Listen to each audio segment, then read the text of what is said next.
Hi, everyone. Thanks for joining. So before we move from the sort of overall introduction that we just had from Amber to more insights about how behavior can actually help drive sustainability by Dan and Doug, I kind of want to squeeze in between, and we'll keep it short today, but I want to give you an idea on how data plays a role to kind of fuel this behavioral change that we're going to talk about. So if we move to the first slide, data is fundamental to influence behavior. And I particularly chose the word fundamental here because if you want to change behavior, it will all depend on, in which direction and from which point are you starting. So Peter Drucker was, one of the guys who laid the foundation for modern management. And he said, you can't manage what you can't measure. And I think he was very right about it. So a couple of things to think about is, what does success even look like? Where do you want to go? If you don't have any data or you're not measuring your outcomes, then how are you ever even going to define what success looks like? How successful are you at the moment? How are you currently doing versus the goals that you've set yourself? If you don't know these kind of things, then you don't know where to invest and where to focus. If you know these kind of things and you're coming up, with initiatives to kind of influence behavior, influence sustainability, which of these initiatives are actually paying off, right? So what's your return on investment, and which ones are the ones being productive and should maybe be increased in size, and which initiatives are actually not paying off or even being counterproductive? So you also need to measure where you're going from where you started.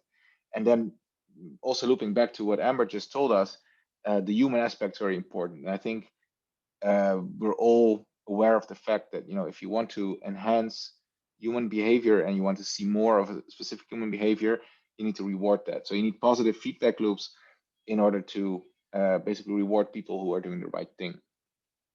So as an introduction, we very strongly believe that you need to have this data in order to be able to see where you stand, where you're gonna go, and how your actions are basically influencing the expected outcomes. Then a couple of examples that I want to show, because if we're thinking about data and airports and sustainability, it might still be a bit abstract. So what I did, I chose for 3 examples of data that we believe can actually help influence people's behavior in order to get to more sustainable outcomes. And the first one has to do with APU versus ground power unit usage. So obviously, when an aircraft comes in, it's still using its auxiliary power unit, which supplies energy to the aircraft. And this APU can actually only be turned off at the moment when the aircraft is attached to the ground power unit. And when the aircraft's departing, it's the other way around. So as soon as they detach the GPU, the APU will already have to be on to supply power to the aircraft. Now, the APU is very inefficient, and actually, from all emissions on airports, on average, on the ground, 6% of all of that comes from aircrafts burning APUs. So that's quite a significant chunk of CO2 emissions that we can potentially minimize if we can minimize the amount of time that aircrafts are running these APUs. So what you see on the left side is from an experiment where we've used a heat camera, and where you can actually see quite clearly that by the hot engine cone, that in this case the infrared camera can actually very clearly see that the APU is on. And on the right side, you can see a snapshot from our turnaround control product, where you can see that our computer vision product is actually correctly detecting when a GPU is being connected and disconnected by an agent. So these kind of information can then be ingredients for alerts, notifications, in order to guide staff and help staff to understand that they might forgot something, that they actually did something which they should have done.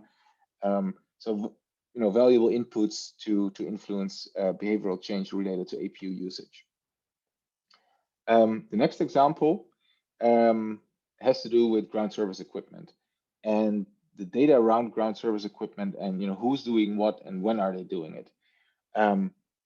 In our experience, most airports and airlines typically have limited availability on real-time information about these kind of things. And when the information is there, it's typically not very accurate. And the interesting part is the more granular the information gets, the more interesting insights you're going to find. And one example that I wanted to give here is, again, you can see an outtake from our turnaround control product, where you can see two events, fueler being on stand and fueler being connected. And the particular interest is here in the difference between the two, because once you start analyzing, when does ground service equipment actually arrive to do what it's supposed to do, and how long is it waiting or idling before it can actually do what it's supposed to do, then you'll probably find some really interesting patterns where fuelers or caterers are actually waiting, running their engines, emitting CO2, because something is basically obstructing them from doing what they came for. So we found, for example, that typically when front loading an aircraft with a belt loader happens at the same time as catering and fueling, typically one of these will be waiting because there's typically not enough space towards the front starboard side of the aircraft to do all of these things at the same time. So once we get more visibility on it, we can basically better plan these activities, both upfront, but also in real time, trying to prevent these situations from happening, and therefore further reduce emissions from idling equipment, basically on the stand. A third and last example before we move on has actually to do with the planning of aircraft. And especially during these COVID times, when we're looking to reach sustainability goals, while at the same time also, of course, trying to limit costs and capital and operational expenditures, the key, especially for airlines, to address all these goals at the same times is actually aircraft flow. Because if we have an ideal aircraft flow, which means that an aircraft is not waiting, it's not idling, it's not zigzagging, it's not flying at a suboptimal height, it's not flying at a suboptimal speed, it actually has the most optimal and therefore also most sustainable, but also most cost efficient flight you can actually have. And currently there's a lot of things that are standing in the way of these sort of optimal aircraft flow, which all have to do with planning. Because once we, if you make the plan before the day of ops, everything obviously looks good because it's the way we designed the plan. But then as sort of operations kick in, and the day of operation kicks in, things start to change. And we might have to have an aircraft waiting or ask them to zigzag a flight pattern. And what we are saying is that, again, you can use data in order to get a predictive image of the future that allows you to prevent these situations from happening. And therefore, situations where you have aircraft queuing on the taxiways, or even worse, being in the air at suboptimal speeds, at suboptimal heights, flying zigzag or holding patterns, is something that you can prevent if you know upfront that there's a problem with capacity, because in that case you would actually hold the aircraft on the ground at the gate while it's not burning kerosene, emitting CO2. So that's also data about not what's happening right now, but data that can be used to predict the future state and location of an aircraft that will help you to create aircraft flow that is most efficient. So those are just a few examples. There's obviously more, but I just wanted to make it a little bit less abstract so everyone has an idea when we talk about what kind of data can actually be helped to fuel behavioral change, and what does more sustainable behavior in aviation mean.